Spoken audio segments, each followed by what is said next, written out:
Greetings, welcome to Grace People Talk, GPT. We are going to do the second episode in the book of Esther. I hope you have watched the first episode. And if you have not watched, please do watch that. And we spoke about a man called Memucan, and he appears in Esther chapter 1, verse 16.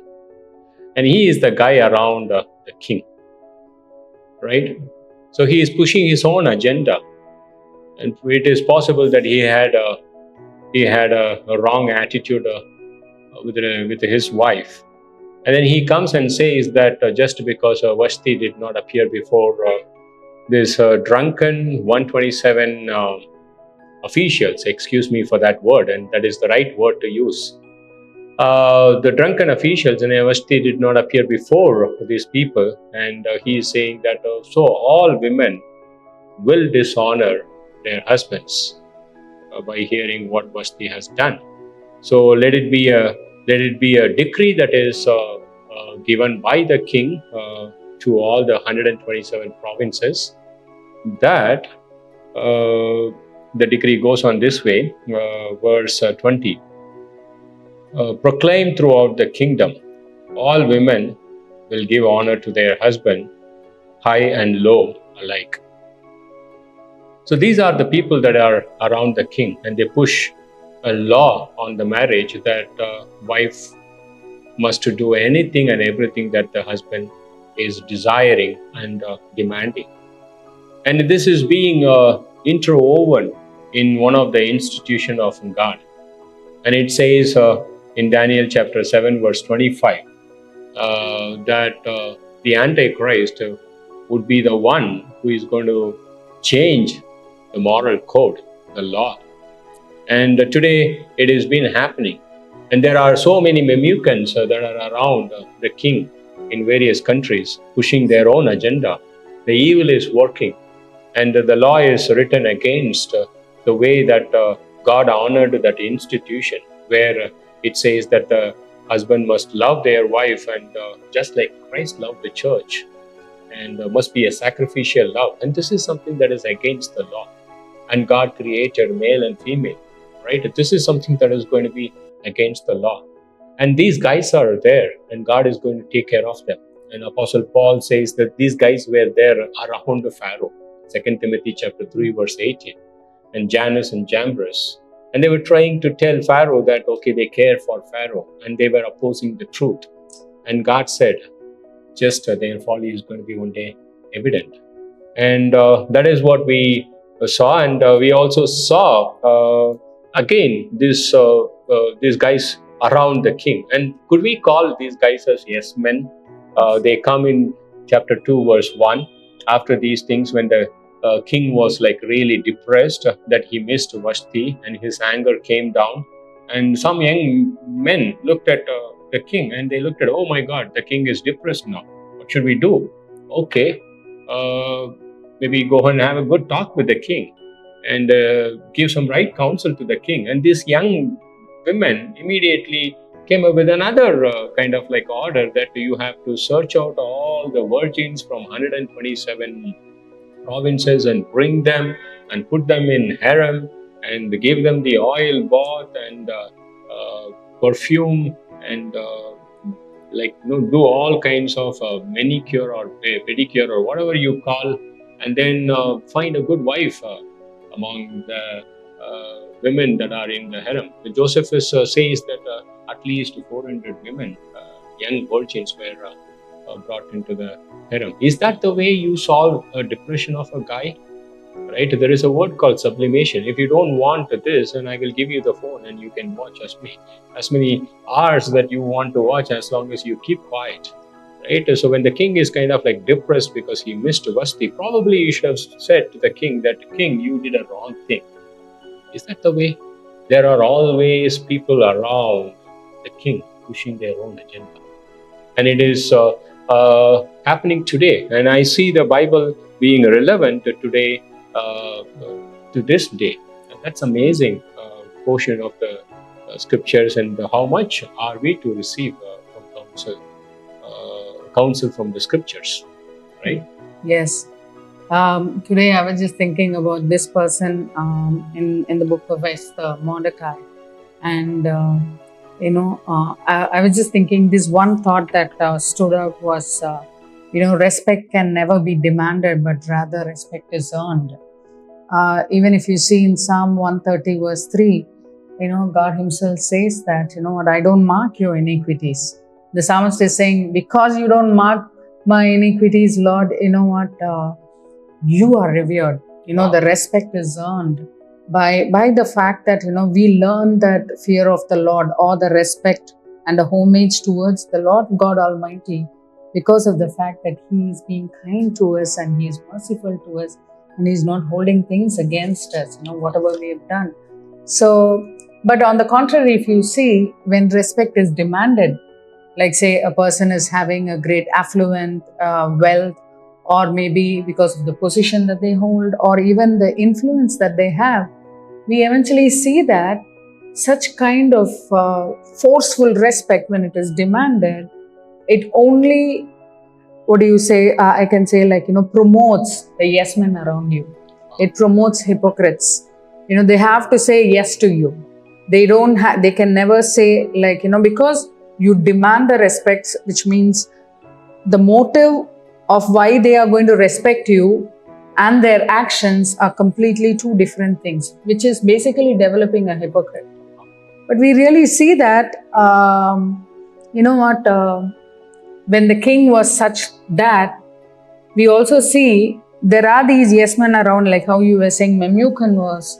There was one more like that in the team with the king, and that's none but Haman. And we see that, in chapter 3 verse 3, it says that, verse 2, that he was big time promoted, and then he was demanding this respect. And when he went out, all the people have to bow and pay homage. When I used to read it many times, I would think, like, was Mordecai, the key guy here in the whole turnaround of the book, is he disrespectful? That, he is folding his hands and he is not bowing down, or, he's not paying homage. I would think, like, hey, why is it disrespectful to the king's, so-called command? And how you said, if Memucan can get his way around by changing the heart of the king, I think surely an occasion like that, Haman would have also got his way around to say to the king that, hey, if people don't obey, better they give me respect, king, so you command it. And we see the king here has a no will or a defined mind to think, and he is going to the whims and fancies of people around him, the Memucans and the Hamans around him, and he is declaring it as a decree. But I saw Mordecai to be a very different person. As I was just meditating through that, he was not disrespectful when he didn't bow, but he knew that, only God deserves that respect, and God deserves that homage, and that he would never want to do it to a human, because he must have surely known as a Jew that, fear of man is a trap. And I would never want to do that. And in doing that, I think he stirred up quite a lot of offense in Haman. And that offense, for a self-centered man like Haman, he couldn't handle it. I think, like, if we can say that Mordecai stood for the truth that, I don't bow down to, anyone else but God, and here is Haman who wants a forceful respect to be worked on him. And here is Mordecai who never wants to do that, because it's like the truth that can stand alone and defend itself and doesn't want anybody to come and protect it. Like how Stephen, when he stood in the crowd of all the people who were opposing him, it says that after preaching the message, the people were cut to the quick. But the only thing they could do to the truth was, okay, I'm cut to the quick because of the truth. So what I can do? I can't do anything, but I can try silencing it. I think that's where they said, stone him. Or let's take an example of Jesus himself. When Jesus said to Pilate, I am the truth, the only thing Pilate could do, or even the people around him, was to silence the truth. So they said, crucify him. And I think that's the same voice that the devil brings out every time truth stands for itself, is the fact that, in case of Mordecai, now Haman is saying, come on, annihilate him. So these are the words that we see that truth never needs anything for itself to defend. And we see that truth eventually is vindicated. I was amazed, and the epitome of the story, eventually we know it, but to see that, what, truth is vindicated. Like Saul getting saved, he becomes Apostle Paul, one of the greatest, missionary, the man of God. And also Christ, what, could not be held no longer in the grave. Yes, he rises again. And then the third, Mordecai and his people are saved. So I think standing for the truth and not caving into the pressures. We are not disrespectful when we stand for the truth. In fact, that we are just abiding and we are resting in the truth. That touched me so much about Wow. Mordecai. So I liked both the points that you mentioned. The first point is like, so the submission can never be demanded, but must be earned. And when you try to do that, you will have all kinds of yes men around you, and they're going to say yes to you, and they're not going to stand against you in a different opinion or something like that. So, or when you try to force your submission, there could also be rebellion. I mean, like Vashti. I don't want to do that, right? So you call it as rebellion, but it could also be standing against a lie. So I see this is what happening to the king, and look at Haman. Haman is coming to the king, and he is wanting to destroy all the Jewish people. And let's talk about Hitler a little later. But here is Haman, and he is coming with a plan. And it is a personal agenda between him and Mordecai, and he is taking it to the king, and he is saying that I'm going to give you 10,000 talents of silver in chapter 3 verse 9. And I just came to know that that's about 375 tons of silver. So why it is going to be added to your treasury? And then he is saying that there are some group of people who do not keep the king's law, and if you could kill all of them, and then it is going to profit you. Wow. And wait a minute, what are you thinking, Ahasuerus? Are you going to kill the children and the women and men, numbers and numbers of them, in 127 provinces, because it is going to profit you, right? So Haman never even said about his personal agenda as to what happened in the king's gate of Mordecai not bowing down and also paying homage. And he puts that personal agenda in a package and he hides it, just like Memucan had a personal agenda with his wife, and just like this king's young men around the king had a personal agenda, I believe.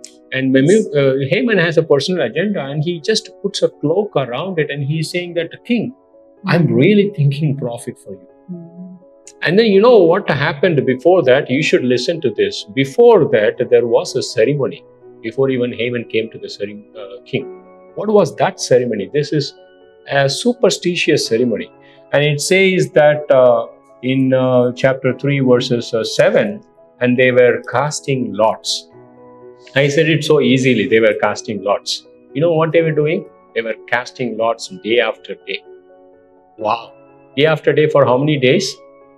For the entire year.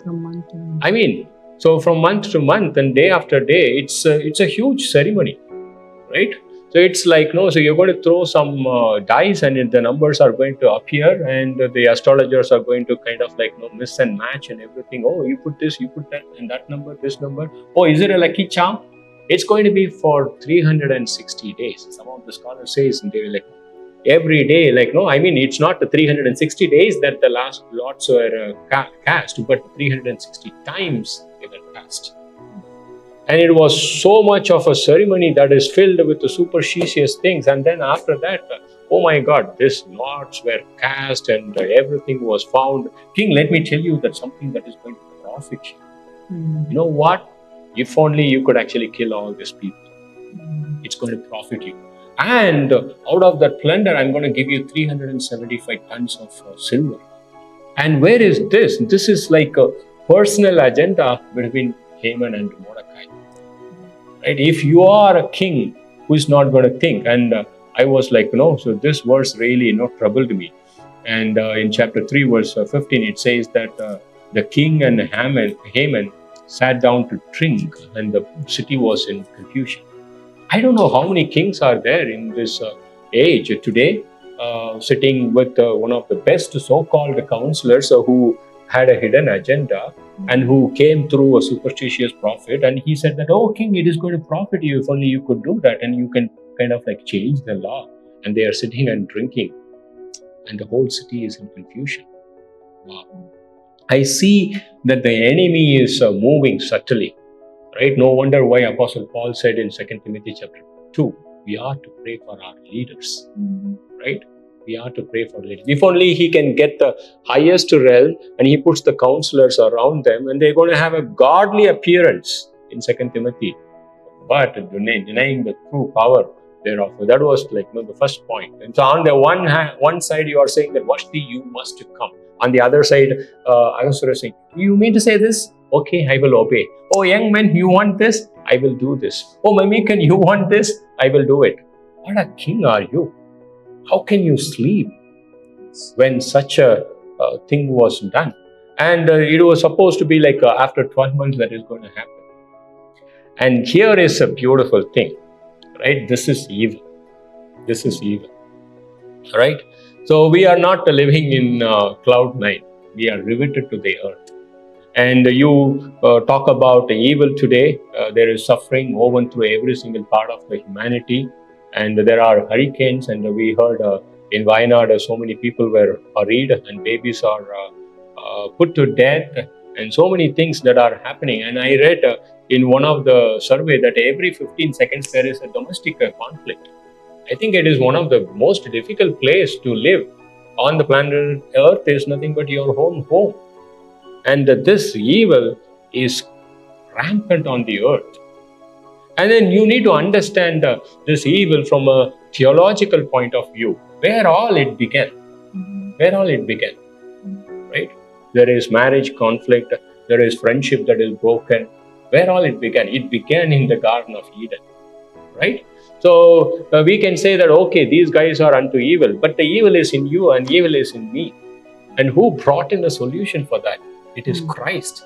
And Christ came down and he went to the cross and he died on the cross and he kind of like took my sin nature, Matthew 15, which is like filled with adultery, which is like filled with the murderous intent, that one place where I get offended and I want to destroy the entire family. This was put to death by Christ on the cross in Romans chapter 8, verse 3. Thank God that Christ did this. Right? In 2 Thessalonians, it says that it is the church that is kind of like pushing this evil away.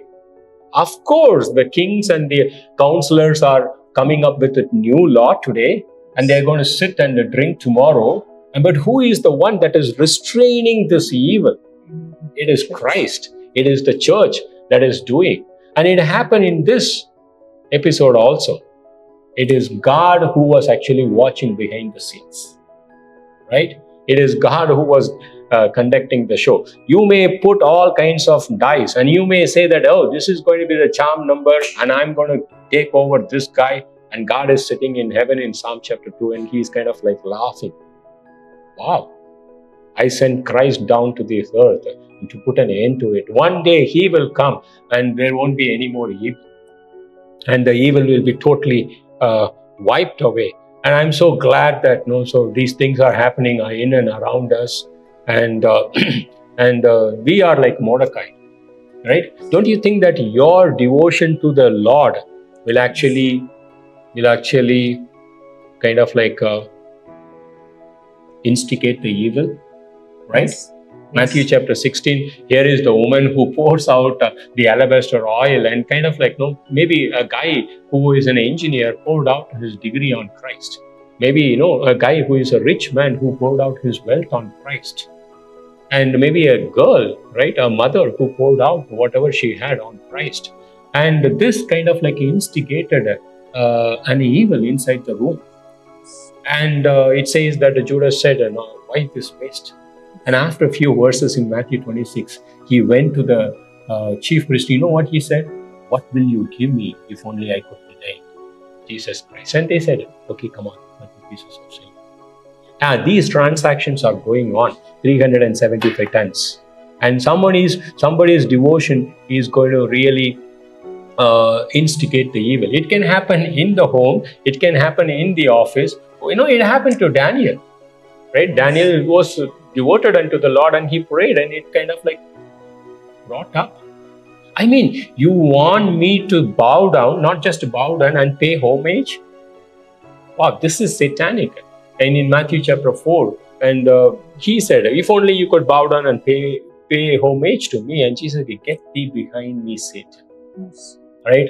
Today the church is going to express the devotion, and the evil is going to get instigated, and the evil is going to come up with a superstitious appearance, and the kings are going to say that, okay, take my signet ring, Memucan, take my signet ring, Haman, and you can come up with this law, you can come up with that law, but in the end, it is God who is going to prevail. And God has his Esther inside the palace, and he is going to move the coins. And it is the same gallows that was prepared for Mordecai, and Haman is going to.